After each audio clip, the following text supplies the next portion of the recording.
Welcome, acolytes. Today I am I'm reacting to the video of CoffeeZilla. You probably know him. You probably know this guy. Hawk Tuah is back. Now, after the last F-up she actually had, I expected her to just disappear with the Bitcoin thing. But clearly she's back for some effing reason, and it's so funny. And just to set something straight here, because a lot of people actually think that I am a fan of hers. No, I'm not. The only thing that I find good about her, or what she did that was actually quite respectful, was turning a stupid, effed up, unfunny joke in actually money. And I mean a lot of money. Yeah, the amount of money of that most of us can dream of. Probably, like, or at least making that amount in a year. So this is the only thing she did correct. And the other thing is that I actually forgot to mention is that I actually expected this to be a total train wreck. I didn't convert this correctly, so now you know. And it is a train wreck, and it is so funny. So I just start and see what this is actually about. What, because she has some beef with CoffeeZilla for obvious reasons. Hawk Tuah girl's back with a released podcast that was immediately disavowed by nearly everyone in it who said, there might have been insider trading involved. The podcast was not supposed to go live. They it up every step of the way. They leaked the podcast, and then they posted it, and it was supposed to be canceled. They it up twice, and the third was the launch itself. Accusations flying. The episode got deleted, but it's still out there in the ether now with everyone nitpicking it apart. It's kind of a complete disaster for the Hawk Tuah team, and I found even more kind of wrong with it. I want to go through it because, yes, we do get mentioned in it, sort of as the boogeyman of crypto. We're going to get you. If you rug a coin, you know, we might come after you. CoffeeZilla got on there. Scary guy, let me tell you. Don't ever want to have a conversation with him. Whoa. Don't ever want to have a conversation with me. Whoa. Guys, I'm not intimidating. I don't know what's the problem here. I'm Joe Rogan inches tall, guys. It's not a striking figure here you're going to be scared of. If you meet me in person, you're not going to be like, you know. Relax. It's fine. Just get on the call. Let's have a conversation. I don't understand. And I also thought this was weird because Haley Welch's lawyer invited me on the show. In fact, like, really, really wanted me on their show and kept telling me how much Haley Welch liked me. Hence the t-shirt, you know. I used to like CoffeeZilla until he wouldn't come on my podcast.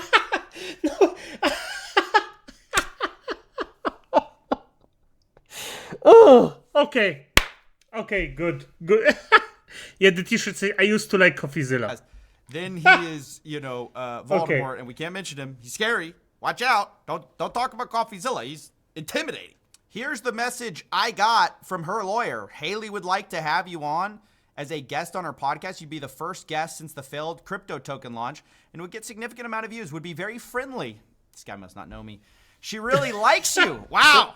I thought she didn't want to have a conversation with me. What gives? You know? What happened in only a few weeks? You know, I turned into, you know, the most scary man in the world. I mean, you exposed her. Of course, she's I gonna denied it. I say that you're the bad guy. look, I'm not a fan. Yeah, I know of what course. you do with Hawk. I have so many questions. You know, I need details. Yeah. And then this guy says, I you understand have your it. position. Details. I think the more details come to light, you'll understand she was a victim in this. She does care about her bit. fans and others that have lost money tremendously and is cooperating with all authorities as well as Berwick Law Group. This has all been very traumatic for her. And basically come on the show, please. You are the podcast's top priority for the first episode in 2025, guys. Me, the boogeyman, I was honored, to be honest. I was like, wow, I could be on the Talk Tuah show.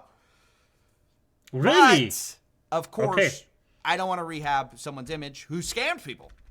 And I really felt that questions had not been answered that should have been answered, such as, True. what was the agreement with Haley Welch and with Doc Hollywood? Very simple question, right? Basically, Haley Welch's position is, I was a victim. I didn't know what I was doing. I didn't know how much. I was barely going to make money, $125K plus, like, half of 10% of the tokens locked Okay. for a year, like this terrible deal. I got taken advantage of by of these course, monsters. yeah. Like, You that was poor kind of thing, their position. The victim card. And all I wanted to know was, give me the contract. Show me that is true. And unfortunately, Fair enough. they were not able to give it. He's not in a position to share it, he says. Yeah, of course. I'm of sorry. Course. I said, can't verify anything you say then. Even what you told me about the 50% split, which I had heard Hawk Tuah girl was going to make 50% of all the profits. And he kind of told me, no, that just applies to the tokens.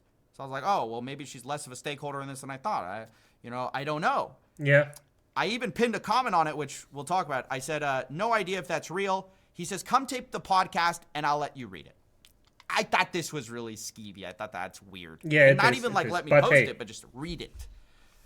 That's super weird. And in general, I find that in these situations, going on people's podcasts where I've reported on them, they are highly likely to do sketchy editing, to try to kind of control the situation so they look as good as possible, obviously. True. But I'm just not I don't think that ever makes sense, like, for me reporting on a scam to then, like, go on their podcast.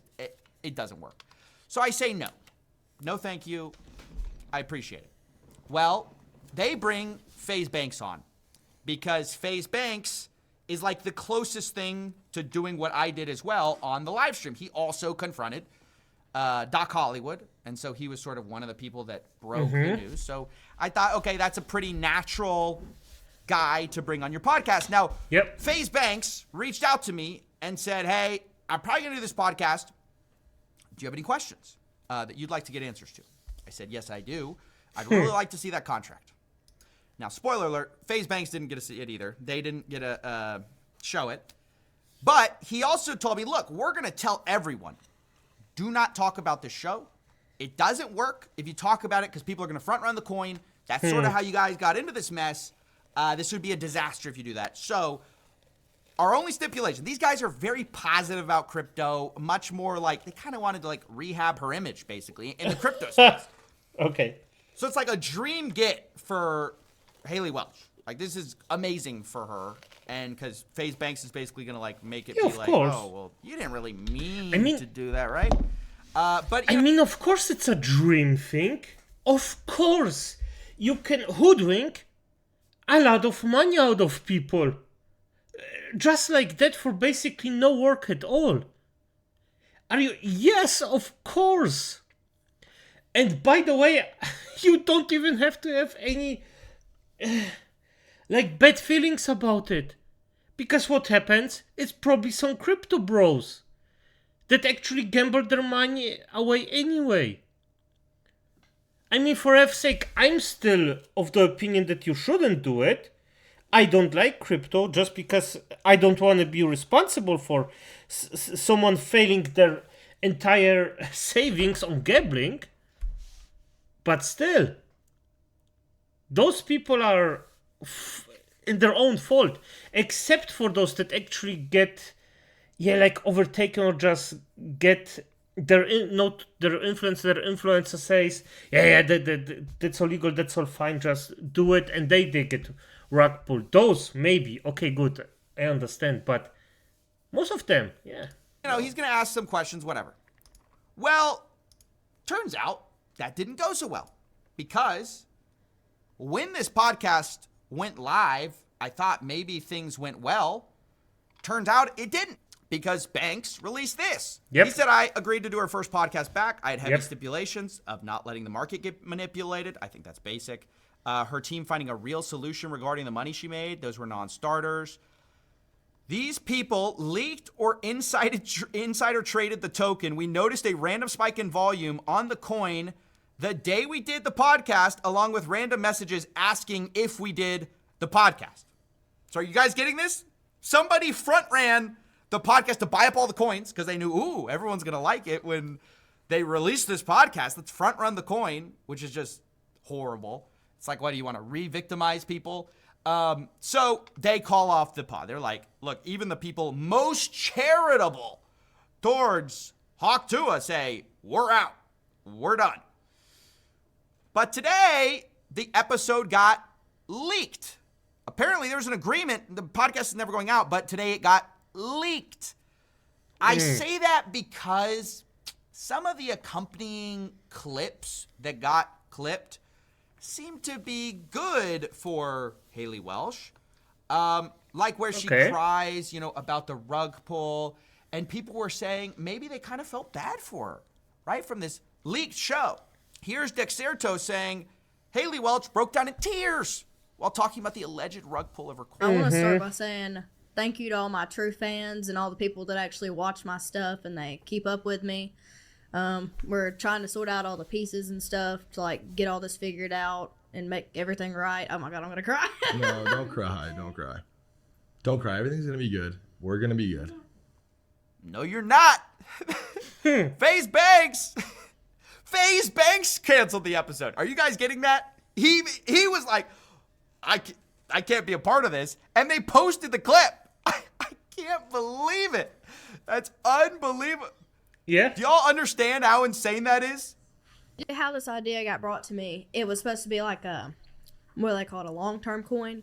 And the guy that ran the account, he was like, oh, we're going to change the way everybody thinks of crypto. Crypto's going to be a good place. And I feel really bad for all the people that got affected by it, and it just didn't go the way I planned. That's right, guys. Haley Welch is very sorry. She wants you to know she did not intend it to go that way. Yeah, of course. And that podcast clip, yes, it wasn't supposed to go out, but it just leaked. We don't know how. I approached, of course, the guys behind it, and they said it was an editor mistake. Oh, oops. Yes, the guys who interviewed us thought we may have insider traded the coin, but this guy says he vouches for the internal team, saying it was not him. Yes. And Better, which is Jake Paul's team, I guess, no way they would ever do something like that, guys. Believe us. We will likely never know the info. The clip posting leak today was an accidental by Better's editor who had the episode in the YouTube queue waiting on approvals to release. Now, I don't know if this is true or false. I thought the weird thing about this video is that, everyone has had, anyone in media who's, had a sensitive episode recorded, you don't, do all the work if you think it might get canned. Obviously, right? Yeah, of course, yeah. These people not only edited the show, they put an ad in the leaked version of the episode, okay? So I'm not saying it didn't leak. I'm saying it's highly convenient. Yeah. Game Time believes in me, y'all, and I believe in them. Game Time's more loyal than most of y'all's mans out here. Yeah, some of those guys just leave it the first opportunity they get. Not Game Time. Not Game Time, guys. Game Time wouldn't leak an episode on you. So that's just the start of this atrocious episode. But now that it's out, I did take a look at it, and it made me think twice about something that I've been trying to get to the bottom of for a while, which is that contract. The contract I keep asking about. Who was supposed to make the money, right? That's always the question in a case like this. That's what the boogeyman wants to know. Makes sense. I gotta know who to scare. I gotta know whose bed to get under to scare them at night. And I've been repeatedly asking this, and as I've said, basically their position is that she was just the small fry. She was the dupe. She was the person who got tricked into promoting this thing, right? This scam. But there was a certain thing she said that confused me, because I've heard two things. I've heard Haley Welch is getting half of everything, which is she's not the mark. She's one of the main players. Or two, she's basically getting $125K and nothing else. Well, I heard this during the show, and it made me think, interesting. Half the money is supposed to go into my charity. That's really why I agreed to do it. Did you hear that? Half the money. Half the money. Now, that's very interesting. That's very different from what we've been told, which is it's just $125K. I don't know if the part about the charity is true, that it was all supposed to go to charity. Maybe it's true. Maybe it's not. Again, that's why I keep asking about the contract. Now, I went to their lawyer, and I was like, look, I don't understand the secrecy with the contract. You could settle this so easily. This guy says, I'm on a phone call. Then he says something he's been saying the whole time. As I've said, the 50% of net proceeds, that's apparently what she's talking about, half the money, was from the mutually agreed upon allocation of tokens. 10% locked for 1 year with a 3-year vest thereafter. Memetic, which is Doc Hollywood, was to get the other 50% of the 10%. So not 50%, only like 5%, 1 year locked up. That's a terrible deal if you guys don't know that. And then he says her intention was to give her side to charity. We never got far enough down the road to make those questions. With regard to not sharing the contract, we can't, blah, blah, blah, blah, blah. We're in a legal situation. Now, this is where I finally had to play some of the cards that I had kept close to the chest up till now. See, I've been talking behind the scenes. I've been doing my little digging, right? And I got a very interesting insider document that a lot of people don't know about. This is from Doc Hollywood himself, which, if you remember, is like the key guy. Here he is saying, we'll do best to make it as simple as possible. The pre-sale raise is 50-50 Project Haley. Okay. Fees for market making and LP is split between us and Haley 50-50. Now, that's a very, very different story than I've been told. That's up correct. Until this point. It wasn't 50-50 pre-sale. Like, that's millions of dollars pre-sale. The fees were millions of dollars, okay? Or like $1 million. And that's what I say. Story's very different. This guy says, I think you can safely distrust anything coming from Doc Hollywood's mouth. He's denying it. He's saying, that's not true. And then he says, look, I just can't have the contract published online, willing to let you see it with your own eyes, and saying that's why he was going to let me see it on the podcast. I said, well, these messages were prior to the failure of Hawk Tuah coin. So I don't understand why would Doc lie? Like, this isn't him saying it to cover himself later. It's him like talking in a chat with other insiders back then. So once again, Christian denies it. He goes, he's not bright.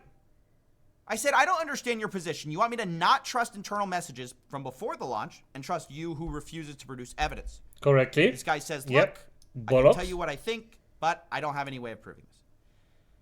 I then say, you said on the podcast you negotiated the contract personally. I negotiated the contract with the company. I don't get why Haley would benefit from such a bad contract if what you said is true. And this is really how I feel. Half of 10% of tokens plus 125K makes 0 sense for someone who's bringing in all of the name recognition. Like, you're bringing the whole thing, and you're getting this, like, measly piece of the pie? It doesn't check out. Like, 125K is a lot of money, but they made, like, $4 million. So then he says this. The contract says she was paid 125K on signing, 200K within 30 days of launch. Interesting. We didn't know that. And 50% of the net proceeds of the project with mutually agreed upon tokenomics. The tokenomics we agreed to were for half of the 10% of the tokens. I mean, it's also possible that she got hoodwinked. But, I mean, she wanted to hoodwink others, so, yeah, not believable at all. Now, I want you guys to realize that what he just said is backtracking on what he's been saying the entire time. Yeah. Which he's been saying the entire time, oh, it's just 50% of the 10%. 50% of the tiny amount of tokenomics we're going to eat. No. What he's saying here, finally, he's giving us the real story. It's 50% of the net proceeds of the project, period. That is completely different from what they've told me. And so I say 50% of the net proceeds does not mean half of 10%. It means 50% of net proceeds, which is market making, pre-sale. This is like $4 million that they talked about. And I don't know if he's just trying to play dumb here, but he goes, we were told by Memetic that MM fees and pre-sale funds were going to be used to run the project. Guys, it was $4 million. You think it takes $4 million to run a meme coin? Or like 3.9 million? Sorry, it's like 3.9, I think. How are you getting that 50% only applies to 10% of the tokens? I'm baffled. You think they need $3 million to run a meme coin? 3 plus, 3.9 roughly. The dev team, by their own admission, said they had 4 guys. 4 guys do not need to split $4 million 4 ways, right? And so then they just kind of start doing this weird dance. And it got me like realizing like, yeah, they're just trying to get out of it. Like, if you think for a second, they would have said, oh, we only want the 10% if this project succeeded, you're mistaken. They would have asked for the millions of dollars. Now they're saying it because that money's getting them in trouble, right? There's a lawsuit about that money. So they're saying, oh, we weren't entitled to that. No, that's not us. Christian Baker said, we didn't even know the amount of money raised from the pre-sale until launch. I say, yes, but you're entitled to that per the literal contract. Also, we were told Meteora was on a de-escalation schedule from 15% down to 1%, and that would happen one after launch. Obviously, that didn't happen. And he said, my understanding is that a large tranche of the pre-sale money was put in the LP. We didn't have the access to the dev. We don't know what wallets. We were also told pre-sale tokens would be on a 1-month lock, 1-year vest. That didn't happen either. And once again, this is where I have to play some of my cards. Because like I said, I've been investigating this. I'm being told, oh, we weren't going to make any money. And I'm just trying to say, like, you guys aren't the victims. I hope you guys are understanding that this is kind of my feeling in all this. They're trying to be like, oh, we barely made a dime.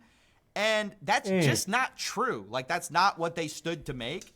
I said, what do you mean? You told me I could disregard what Doc said. Remember, he said, oh, you can disregard it. But y'all literally had a contract for 50% of net proceeds. Doc himself said the project was going to cost a few $100,000. If that's the case, pre-sale $2.8 million, fees $1 million, made almost $4 million. Y'all are contractually owed like $1.6 million. And then I shared another insider text I have from Doc Hollywood, where he says, what we can do is put a hard number to the side for the project as cost. Like we spent a few $100,000 on the project already. That money will be paid back to us off top. Then the profit is paid out. If a few $100,000 is what it costs and the profit's paid out, who's the profit entitled to? Hawk Tuah girl. That's who it is. And we're all being gaslit about like, oh, I'm the victim. I stood to make no money. Wrong.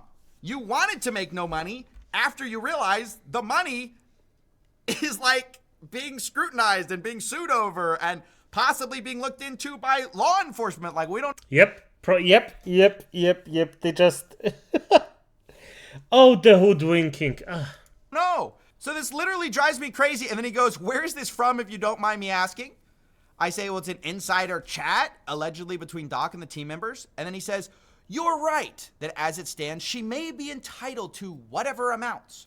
However, she was supposed to have mutual approval on tokenomics. Her not being given the opportunity to approve the transaction fees, SAFs, and pre-sale identities led to the end result. So literally, he's admitting that he's been not telling the truth about how much money they stood to make. You're right. She may be entitled to millions of dollars from a scam. Like what? I can't believe it's crazy. They said this. Yeah. It's insane. So that was a huge revelation. We finally got that out of them. They've been saying this whole time. They even said it during the pod. This guy kind of did this whole thing of like the back end. Oh, the back end. It's only like 50% of 10% locked up for a year. And when the managers take their cut, it's like this tiny amount of money. Back end, there was a 10% allocation of the token that would be on a 1-year lock and then a 3-year drip after that. Of that 10%, half of that was supposed to go to the company that created the project and half was to go to her.